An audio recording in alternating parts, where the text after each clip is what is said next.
kadaghan kayong empire nganong Roma pa man gyud ang gikuhaan sa pangalan sa Roman Catholic Church, nganong wala naman lang Ephesian Catholic Church, nganong wala naman lang himo ang Acadian Catholic Church. Kato sila nagapersecute gihapon sa mga dili pareha sa ilaha, pero mild lang ang ilang persecution higala. Wa gyud mo parehas ka mangtas sa Roman Empire. Grabe ka mangtas ang Roman Empire mga higala. Ug ngano wa pa ka matingalan ini, ug ngano nga diha man ninyo gikunik ang inyong iglesia, ang inyong simbahan, Roman Catholic Church. Wa ka matingala na. Ngano wala man ibutang nga Egyptian Catholic Church. Ngano wala man ibutang nga Macedonian Catholic Church. Ngano gibutang gid Roman Catholic Church nga ang Roma number 1 na kamangtas kaayo in terms of persecution against sa mga believers of Christ. Isip-isip ka la.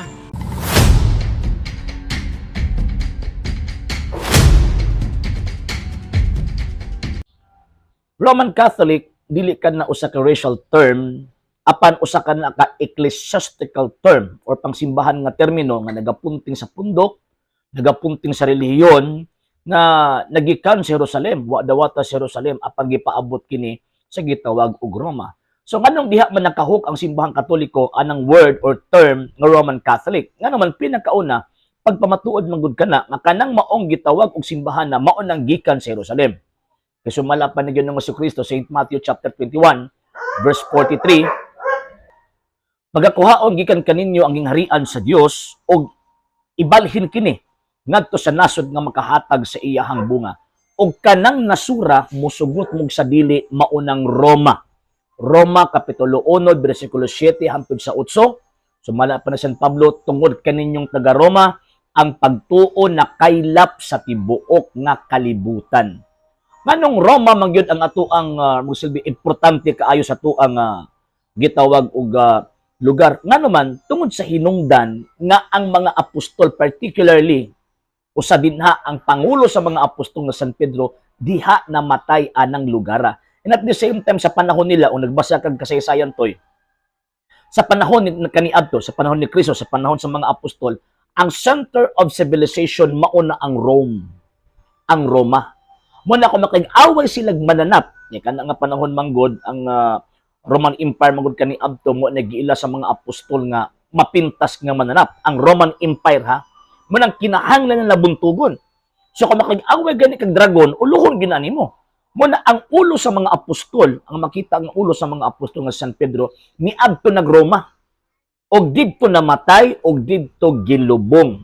Og tungod sa iyang dugo, og dugo sa mga santos, midaog kining moong pagtuuha from 1st century AD pag-abot sa 4th century, early 4th century, sa panahon ni Emperor Constantino, ang maong pagtuo midaog. Mo nang giingon sa Revelation, tagna.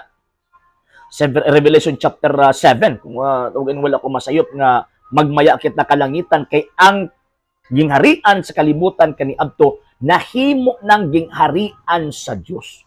Og tungod kay na-convert man ang gitawag og Roman Empire og niadtong 381 sa panahon ni Emperor Theodosius, gihimo kining state religion, dili na lisod ang pagpakaylap sa maayong balita sa tibuok kalibutan.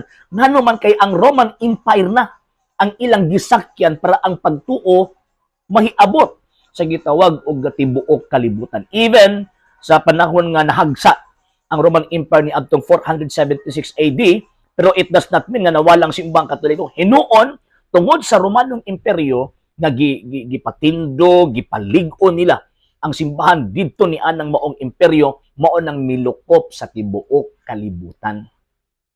And lastly, mga sila nga, grabe man ang pagpanglutos sa Roman Empire. Yes, grabe gid ang pagpanglutos. Mabit na ako makig-away. Asa makikita makig-away nga walay tawag ining kuan, walay mamatay. So, ang mga apostol nakig-away sila sa pagtuo, gihuptan nila ang pagtuo. Daghang mga Kristiyano at that time namatay, pero kadtong ilang dugo mauto ang nibukbok sa liso sa pagtuo ni anang maong lugar aron mo kaylap ang pagtuo sa tibuok kalibutan. And yun, siyempre makita nato nga ang kasaysayan sa simbahang Katolika o ang balaang kasulatan nag-coincide man gud siya nga ang Roma mao na ang gipili sa Ginoo nga ibutang diha ang iyang pagtuo. Ang Roma mao kana ang gipili sa Ginoo na kung diin mo ay sakyanan sa mga Kristiyano aron mamahimong ang pagtuo makaylap sa tibuok kalibutan. Og again and again, ang maong gisulti ni San Pablo, Romans chapter 1 verse 7 to 8, tungod sa taga Roma ang pagtuo nakaylap sa tibuok kalibutan. Muna kung kanang imong sekta toy, wa gyud koneksyon sa Roman Church or sa Roman Catholic Church. Biyain na kay bugos na or basin pa siguro si ikaw nagtuot-tukod anang imong pundok. Munang suko kas taga Roma kay gusto kang Romano Katoliko kay gusto kang tawag ining mangilog or mangawat og membro. Muna. So magbasag ka sa sayan and at the same time para makasabot na sa bala ang kasulatan. Okay? So, di ta pwedeng pastuyan eh.